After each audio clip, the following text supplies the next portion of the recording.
नमस्कार मित्रांनो, राज्यातील सर्व संजय गांधी निराधार अनुदान योजना, विधवा पेन्शन योजना, श्रावण बाळ सेवा राज्य निवृत्ती वेतन योजना, दिव्यांग अनुदान योजना आणि इतर सर्व निराधार योजनेच्या लाभार्थ्यांसाठी आजची माहिती खूपच जास्त महत्त्वाची असणार आहे।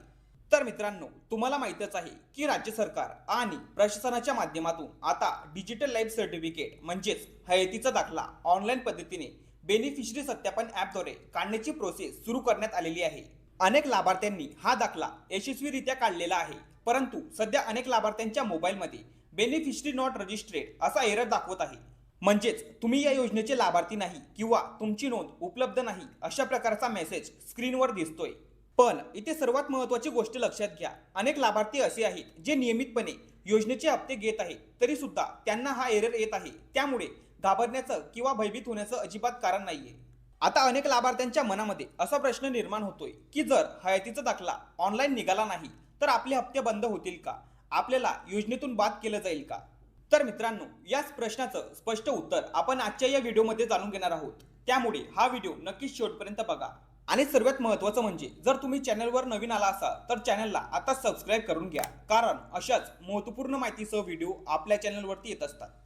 तर मित्रांनो, सर्वात आधी एक गोष्ट लक्षात ठेवा, बेनिफिशरी नॉट रजिस्ट्रेड याचा अर्थ असा नाही की तुम्ही अपात्र आहात किंवा तुमचे हप्ते बंद होणार आहेत, कारण ही संपूर्ण प्रोसेस नुकतीच सुरू झाली आहे। शासन लगेचच कोणत्याही लाभार्थ्याचा लाभ बंद करणार नाही। या संपूर्ण प्रोसेसची जबाबदारी तहसील कार्यालय, नायब तहसीलदार आणि संबंधित प्रशासनाला देण्यात आलेली आहे।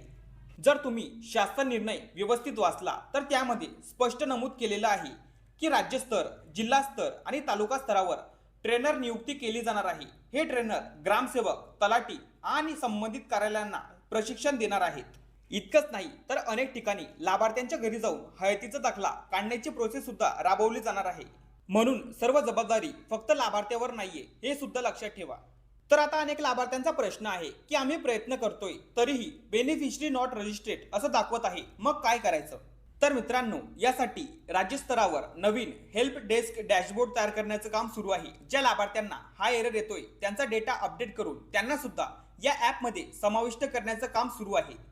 म्हणजेच काही दिवसांमध्ये सर्व लाभार्थ्यांना ऑनलाईन हयातीचा दाखला काढण्याची सुविधा उपलब्ध करून दिली जाणार आहे। सध्या यावर टेक्निकल सपोर्ट टीम काम करत आहे, त्यामुळे काळजी करण्याची अजिबात गरज नाहीये। पण तरी सुद्धा जर तुमच्या बाबतीत बेनिफिशरी नॉट रजिस्ट्रेड असा एरर येत असेल तर तुम्ही एक महत्त्वाचं काम नक्की करा। तर एक साधा अर्ज लिहा, यामध्ये नमूद करा की मी हयातीचा दाखला ऑनलाईन काढण्याचा प्रयत्न करत आहे, परंतु बेनिफिशरी नॉट रजिस्ट्रेड असा एरर येत आहे। त्या अर्जासोबत एररचा स्क्रीनशॉट जोडा आणि तो अर्ज तहसीलदार कार्यालयामध्ये जमा करा। जर तुम्ही दिव्यांग पेन्शन योजनेचे लाभार्थी असाल तर तुमचं UDID कार्ड जोडा। विधवा पेन्शन असेल तर संबंधित कागदपत्र जोडा। ज्येष्ठ नागरिक किंवा इतर योजनेचे लाभार्थी असाल तर त्या योजनेसंबंधित कागदपत्र जोडून अर्ज संबंधित तहसील कार्यालयामध्ये जमा करा। यामुळे तुमच्या बाजूने प्रोसेस पूर्ण राहील आणि भविष्यात कोणतीही अडचण निर्माण होणार नाही। तर मित्रांनो, मी पुन्हा एकदा स्पष्ट सांगतोय, हयातीचा दाखला लगेच निघाला नाही म्हणून तुमचे हप्ते लगेचच बंद होणार नाहीत, कारण ही संपूर्ण प्रोसेस अजून नवीन आहे। यासाठी शिबिरे, मेळावे आणि विशेष उपक्रम राबवण्याची जबाबदारी प्रशासनाची आहे। तहसीलदार कार्यालयांना यासाठी प्रशिक्षण देण्यात आलेलं आहे। अनेक ठिकाणी कर्मचारी घरी जाऊन सुद्धा प्रोसेस पूर्ण करणार आहेत।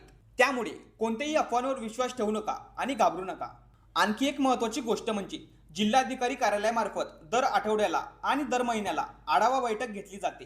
त्या बैठकीमध्ये लाभार्थ्यांसंबंधित संपूर्ण प्रश्नांची चर्चा केली जाते आणि त्यामध्ये अशा एरर संदर्भातील प्रकरणाची सुद्धा चर्चा केली जाणार आहे आणि पुढील उपाययोजना ठरवल्या जाणार आहेत। म्हणून मित्रांनो, ज्यांच्या मोबाईलमध्ये बेनिफिशरी नॉट रजिस्ट्रेड असा एरर येतोय त्यांनी अजिबात घाबरण्याची गरज नाहीये आणि फक्त योग्य पद्धतीने अर्ज करण्याची प्रोसेस पूर्ण करून घ्या।